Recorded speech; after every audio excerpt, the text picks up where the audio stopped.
Ang ganda, oh. Minus 11. Ngayon.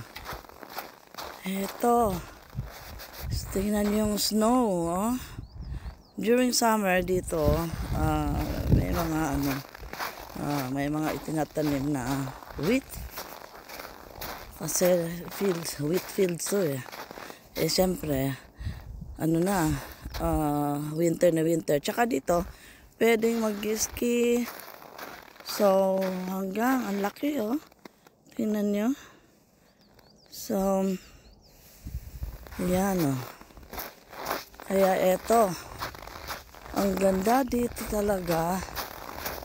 Tapos pwede kang dala ng sarili mong konting thermos o kape. And then pwede kang umupo dito. May dala ka lang upuan. Maliit na upuan, no? So, tingnan mo yung sun, no? Wow. Ayan. Diyan, gumawa sila ng daan. Kasi may mga ski activities dito. So, hanggang sa dulo. Tsaka sa loob dyan, forest. Pero maraming snow. So, gumawa sila ng parang hump para sa mga skiers. Okay?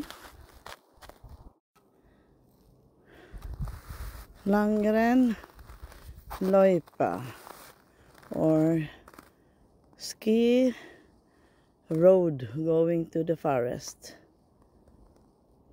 Terrain. Doon sa unahan. Okay. Yeah.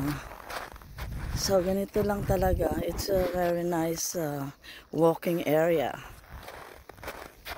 Okay. Ito. Kaya balot ako dahil sobrang lamig eh. So, ingat. Bye.